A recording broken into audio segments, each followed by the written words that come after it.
할렐루야. 우리 서로 돌아보시면서 주의 이름으로 사랑합니다. 축복합니다. 우리 인사하십시다.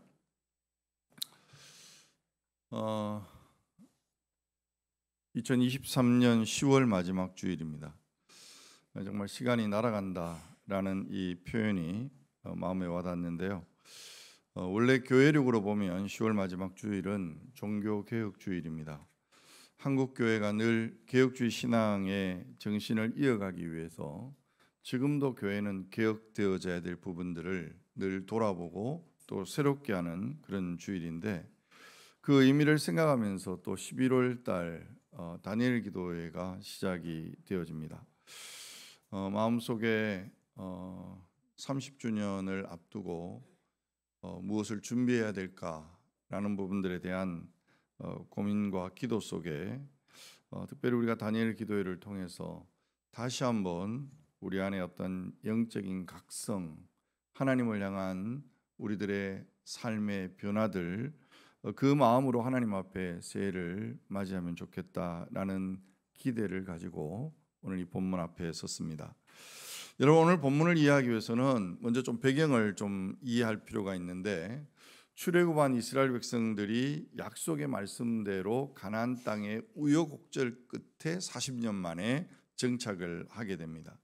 그 가나안 땅에서 정착하는가 싶었더니만 시간이 조금 흘러서 여호수아와 그 지도자들이 죽자 출애굽한 다음 세대에는 불행하게도 여호와를 알지 못하는 어떤 세대요? 다른 세대가 되어버렸다. 하나님의 사람이라는 정체성을 잃어버린 거죠. 하나님의 사람이라는 정체성을 잃어버리는 순간 자기 소견에 옳은 대로 행하며 살게 되어져 있습니다. 그 땅의 사람들이 섬기는 우상을 숭배하고 멸망의 길을 향해 나아가는, 급기야 블레셋이라는 그 나라와 전쟁을 통해서 패배하면서 34,000명이 죽습니다. 하나님의 임재를 상징하는 언약궤마저도 빼앗기게 되어지죠. 이 사건으로 인해서 제사장 엘리의 두 아들 홈리와 비느하스가 그 전쟁에서 전사합니다. 비보를 들은 엘리는 의자에서 뒤로 넘어져서 목이 부러져서 죽고 말아요. 만삭이었던 비느하스의 아내가 아이를 낳고 뭐라고 그랬죠? 이가봇 그랬습니다. 이름을 지었는데 이가봇이 뭐예요? 하나님의 영광이 떠났다라는 뜻입니다. 이스라엘의 이제는 하나님의 말씀이 희귀하여 들려오지 않는, 그래서 하나님의 영광이 떠나버린 것 같은 그런 시대를 살게 되어지는데, 물론 하나님의 특별한 간섭으로 인해서 빼앗겼던 언약궤가 다시금 블레셋 땅에서 돌아와요. 그럼에도 불구하고 그 언약궤는 이스라엘 삶의 중심에 놓여지는 것이 아니라 기랏 여아림이라는 곳에서 아비나답의 집에서 몇 년, 20년 가까이 방치되어집니다. 이 이스라엘 백성들이 하나님과의 관계를 회복하지 못하고 하나님의 영광이 떠나버린 영적 암흑기, 이가봇의 시대를 살아가고 있었단 말이에요. 이렇게 20년 동안 이가봇의 비극이 계속되고 있을 때 하나님은 그분의 영광을 스스로 찾아야 했습니다. 그래서 한 사람을 준비하시는데 누구예요? 사무엘이라는 사람을 준비합니다. 준비된 사람 사무엘을 통해서 이가봇의 시대가 끝나고 오늘 본문 12절에 에벤에셀의 시대를 열기를 원하시는 하나님의 경륜이 시작되는 것이죠.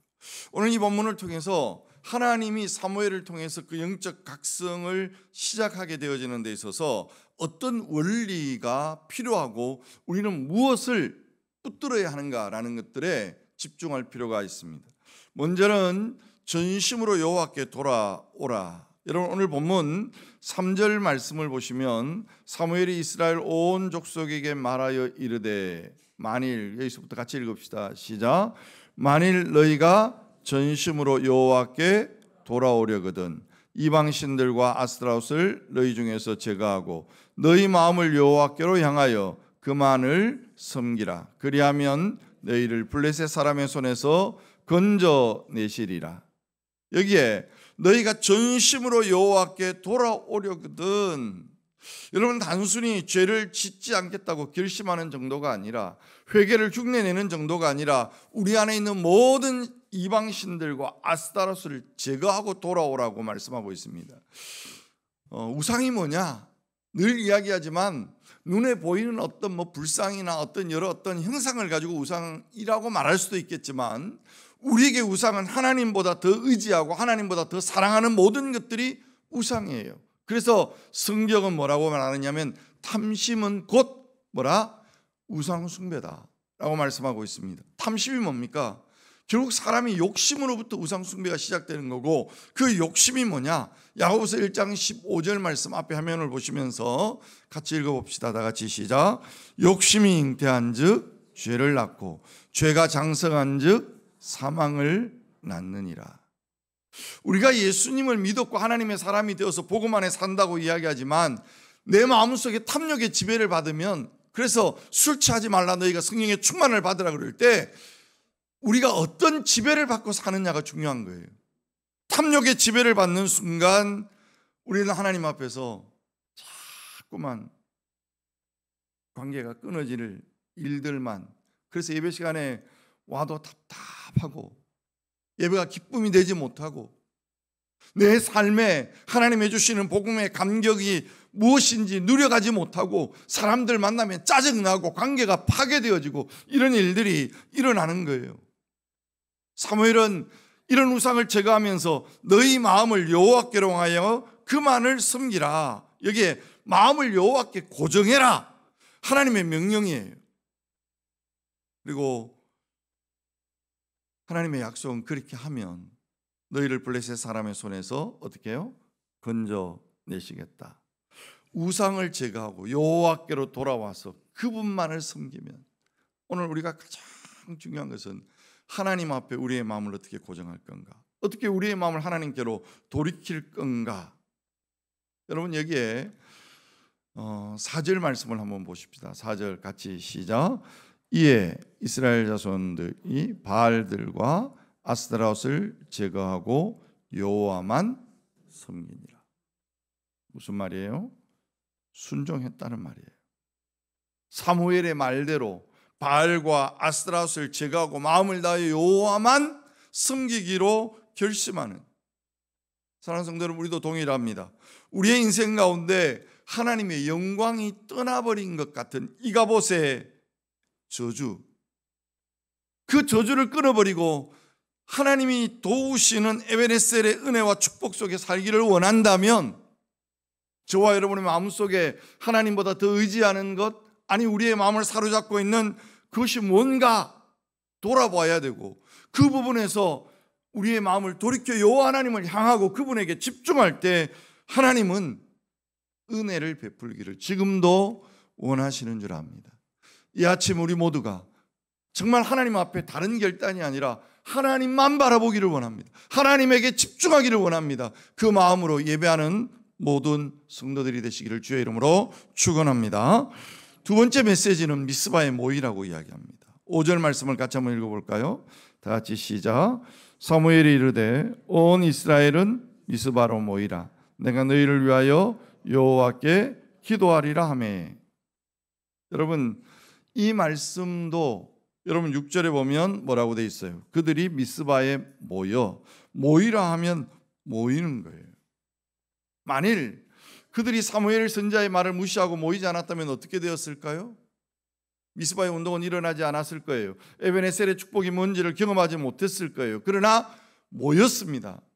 모임으로 인해서 영적인 각성이 시작이 되어지는데, 여러분 누구나 한 번쯤 캠프파이어, 캠프파이어가 아니라도 그 불멍 때린다 하죠. 요즘 불멍이 참 좋더라고요.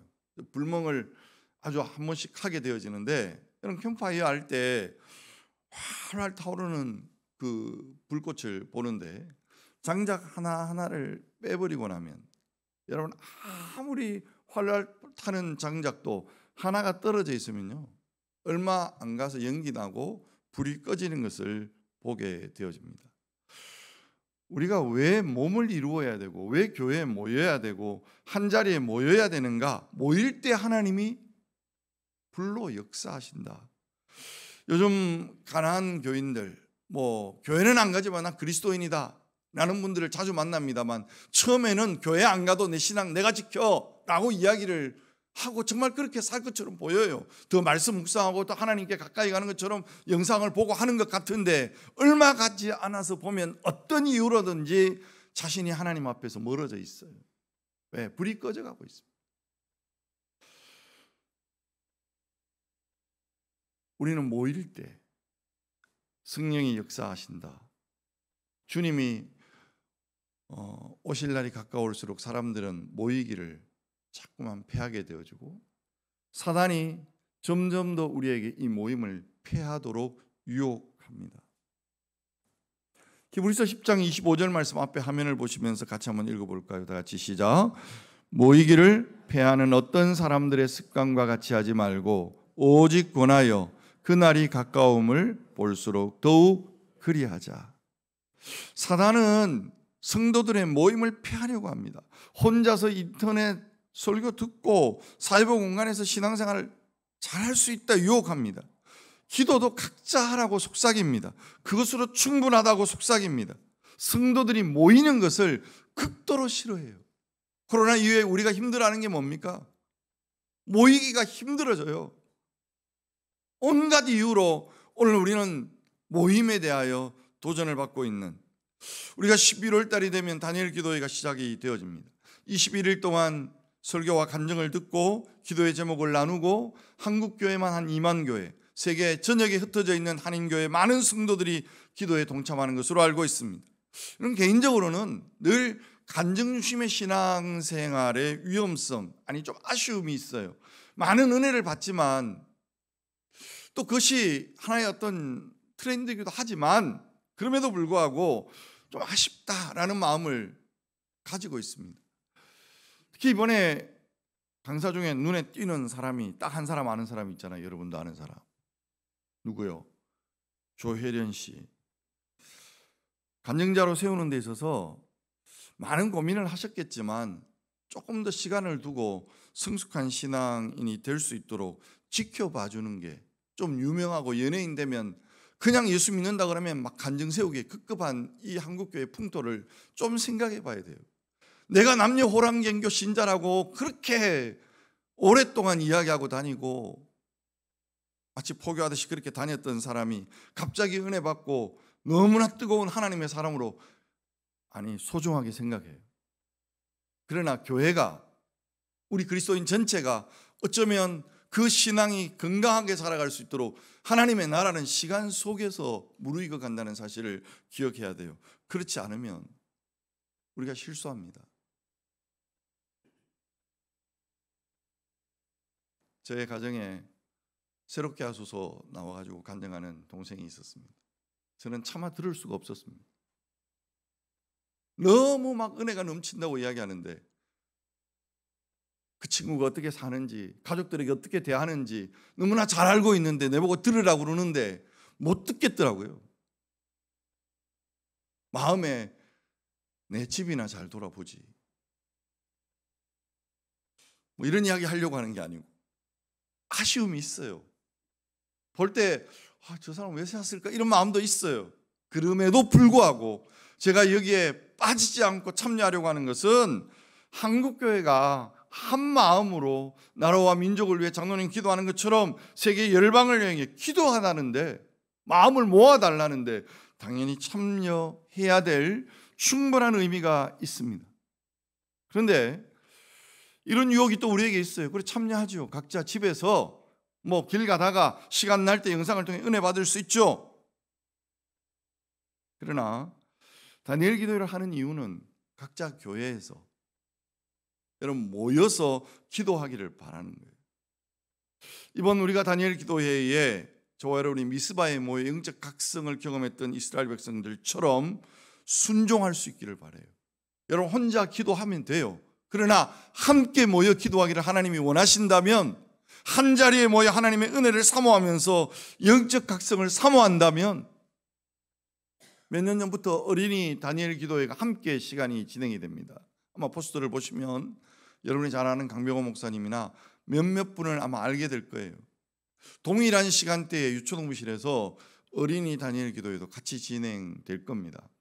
그래서 저녁 드시고 오시면 좋지만 그렇지 못한 분들을 위해 약간의 간식도 준비할 거예요. 그래서 가능하면 우리가 마음을 모으는 일에 지금은 마음을 모아야 합니다. 마음을 모아서 하나님 앞에 전심으로 나아가는 그런 결단의 시간이 될 수 있도록 여러분의 일정을 조정하고 여러분의 삶을 단순화시켜서 하나님 앞에 설 수 있기를 주님의 이름으로 축복합니다. 세 번째로 미스바에 모인 이스라엘 백성들이 무엇을 했을까요? 6절 말씀을 보십시다. 같이 한번 시작. 그들이 미스바에 모여 물을 길어 여호와 앞에 붓고 그날 종일 금식하고 거기에 이르되 우리가 여호와께 범죄하였나이다 하니라. 사무엘이 미스바에서 이스라엘 자손을 다. 아멘. 여기 먼저 물을 길어 여호와 앞에 부었다. 여러 가지 의미가 있지만 여호와 앞에서 자신의 마음을 정결케 했다라는 의미예요. 우리 마음을 단순화시켜야 돼요. 하나님의 은혜 받기 위해서는. 그리고 종일 금식하고 죄를 자복하고 회개 기도를 드렸다. 여러분, 회개는 아무나 할 수 있는 게 아니에요. 십자가의 보혈의 능력을 알지 못하는 사람은 절대로 회개할 수 없어요. 회개는 하나님이 주신 우리에게 특별한 은총입니다. 여러분, 성경의 역사를 보면 하나님 앞에 크게 쓰임 받았던 사람들의 공통점이 있습니다. 뭐냐면 죄를 짓지 않는 사람이 아니라 죄를 지었지만 처절할 정도로 회개할 수 있는 진실한 회개의 사람을 하나님이 쓰시더라. 대표적인 사람이 누구? 다윗이었습니다. 살인죄와 간음죄. 여러분, 요즘 이런 죄 짓고 목회 못해요. 이런 죄를 짓고 대통령의 자리에 있을 수가 없어요. 그러나 그런 눈물을 침삭에 적시도록 진실하게 회개하며 하나님의 은혜를 구할 때 하나님은 내 마음에 합한 자다. 예수님의 제자 베드로 배신자였습니다. 예수님을 모른다고 부인하며 떠나갔던 그 제자 베드로, 그러나 참으로 회개하고 주님 앞에 나아갈 때 초대교회 지도자가 되었던 성어신 탕자였습니다. 방랑아였습니다. 그러나 어머니의 기도 속에 하나님 앞에 회개하며 돌았을 때 고백록이라고 하는 기독교 역사의 가장 위대한 걸작을 만들어내는 것을 보죠. 사랑하는 성도 여러분, 하나님은 회개하는 자를 도우십니다. 죄를 짓지 않는 자가 아니라 회개하는 자를 사용하십니다. 회개할 때 놀라운 역사가 일어납니다. 우리가 회개할 때 인생의 역전이 이루어지는 거예요. 잠언의 말씀에도 보면 이런 표현이 있죠. 잠언 28장 13절 같이 읽어볼까요? 다 같이 시작. 자기의 죄를 숨기는 자는 형통하지 못하나 죄를 자복하고 버리는 자는 불쌍히 여김을 받으리라. 죄를 자복하고 버리는 자는 불쌍히 여김을 받는데요. 오늘날 회개의 메시지를 좋아하지는 않는 것 같아요. 내 마음에 위로가 되고 내 마음이 힘을 얻고 내가 듣기 좋은 마음. 여러분, 오늘 아침에 설교를 들으신 분들은, 새벽에 말씀을 묵상하신 분들은 아합과 여호사밧 이 두 왕이 연합해서 길앗 나못을 점령하자. 그럴 때 여호사밧이 뭐라고 그랬어요? 여호와께 물어보자. 그런데 아합이 선뜻 400명의 선지자를 불러들이는데 다 아합의 듣기 좋은 이야기, 아합의 마음에 합한 이야기, 가소서 승리합니다. 그 여호사밧이 너무 이상한 거예요. 한결같이 한 소리를 하니까 다른 사람 없냐? 한 사람이 있는데 그 사람은 내한테 늘 안 좋은 소리만 한다. 아니다, 그 사람 이야기를 듣자. 그 미가야가 옵니다. 미가야가 와서 첫 번째 예언을 할 때 아합에게 올라가소서, 승리하소서 이렇게 이야기를 합니다. 그러니까 아합이 기분 좋아야 되잖아요. 야, 너 그런 이야기 하지 마. 하나님의 말씀을 전하라고. 여기에서 느꼈던 게 뭐냐면 아합도 400명의 선지자가 거짓 선지자라는 거 알아요. 내 마음에 듣기 좋은 이야기, 그냥 듣고 싶은 이야기를 하는 사람이라는 거 알아요. 하나님의 말씀이 뭐야? 미가야가 속에 있는 이야기를 하면서 하나님의 어전회의, 하늘의 회의가 진행되면서 누가 아합을 깨워서 길앗 나못에서 죽게 할까? 막 한 영들이 이야기하다가 한 영이 나타나서 내가 거짓의 영을 부어서 그 일을 하겠습니다. 거짓의 영이 400명의 선지자들에게 임했고 그 거짓의 선지자들의 어떤 예언 때문에 지금 아합이 그 이야기를 듣고 있다라는 것을 발견하게 되는 거죠. 자, 여기서 아침에 묵상의 주제는 뭐냐면 아합은 처음부터 하나님 말씀을 들을 의지가 없어요. 하나님의 말씀은 중요하지 않아요. 설교하면 조금만 어려우면 그냥 기다려 버려요. 멍 때리고 있는 분들 지금 정신 차리세요. 하나님의 말씀 그거는 성경에 있는 이야기고, 저한테 이런 이야기 하면 제가 제일 상처받아요.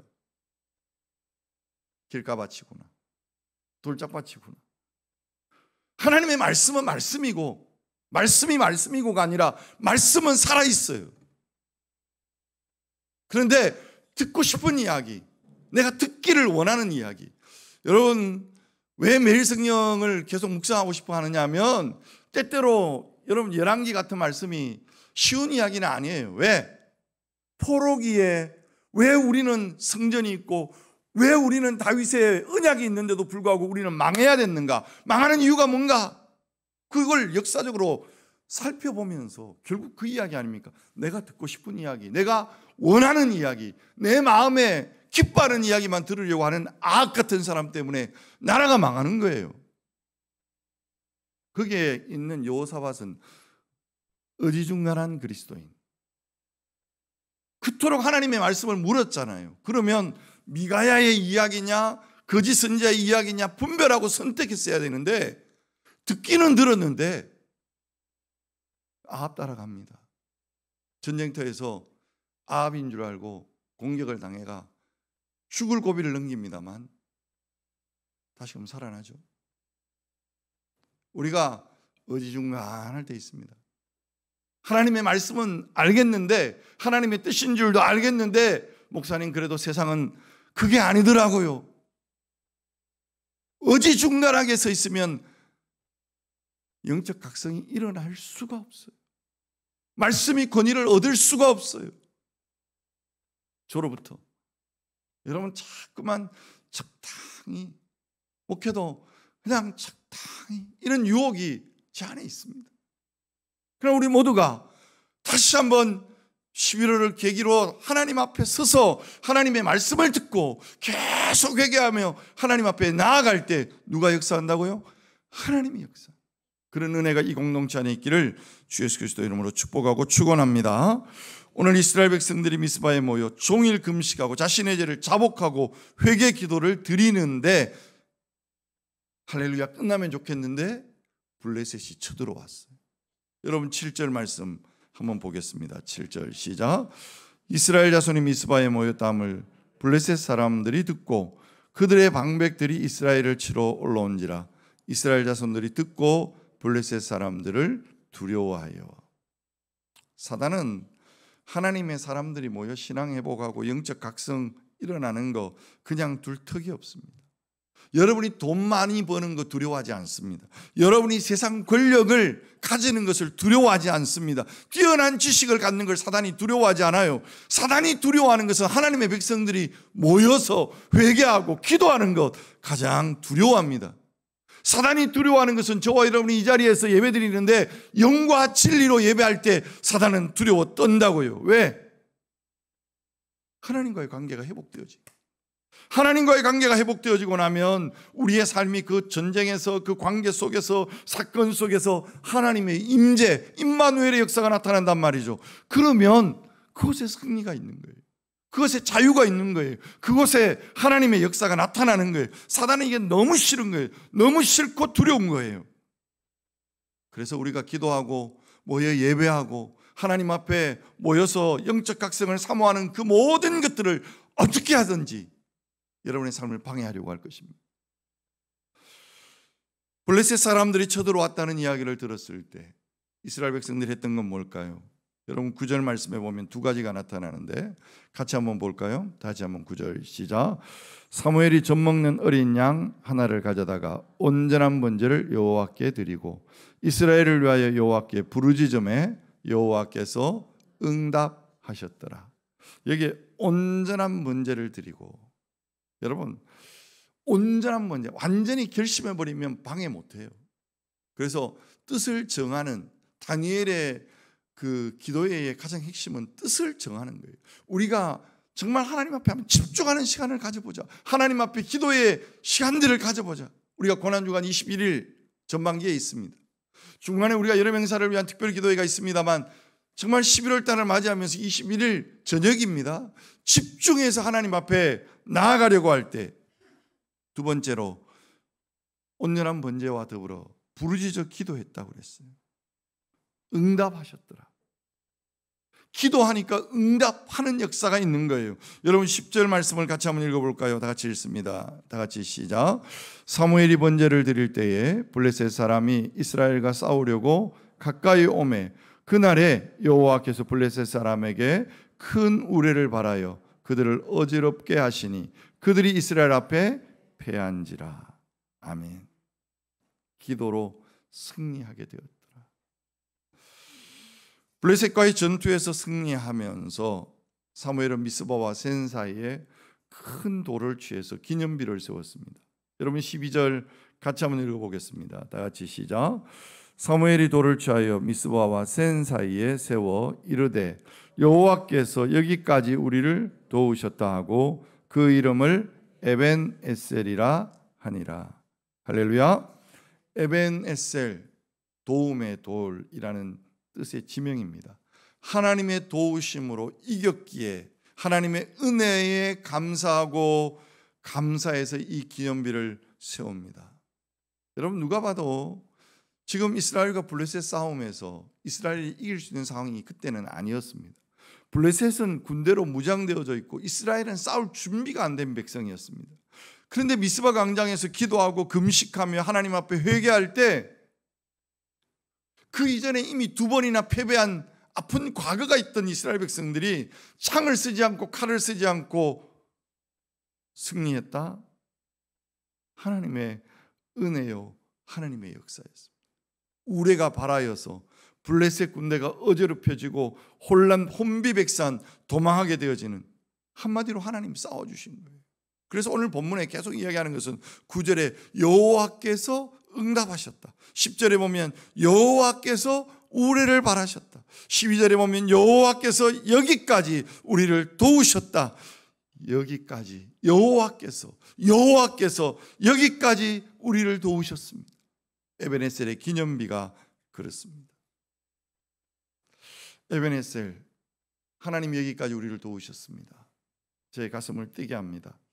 듣기만 해도 영광스럽고 감격스러운 말입니다. 제 삶을 돌아봐도 하나님께서 여기까지 돕지 않으셨다면, 하나님의 교회, 우리 공동체가 돕지 않으셨다면 우리가 여기에 있을 수 없다는 것 잘 알고 있습니다. 사랑하는 성도 여러분, 우리가 2023년 마지막에 시간을 보내고 있습니다. 그리고 30주년이라는 의미 있는 새해를 맞이하게 됩니다. 그런데 그 시간이 의미가 있기 위해서 우리는 이가봇의 저주를 끊고 에벤에셀의 은혜를 누려야 합니다. 그러기 위해서 우리 안에 있는 우상을 제거하는 데 도전하십시오. 전심으로 여호와께 돌아오십시오. 철저하게 회개의 무릎을 꿇으십시오. 어떠한 위급한 상황 속에서도 하나님께 집중하고 예배드리고 부르짖어 기도하십시오. 그리하여 저와 여러분 10년 가운데 하나님께서 여기까지 인도하셨습니다. 에벤에셀의 기념비가 바로 여기에 세워지는, 말씀을 통해 우리의 삶에 함께 하셨던 하나님의 흔적이 남겨지는 그런 은혜가 있기를 주 예수 그리스도 이름으로 축복하고 축원합니다. 같이 기도합시다.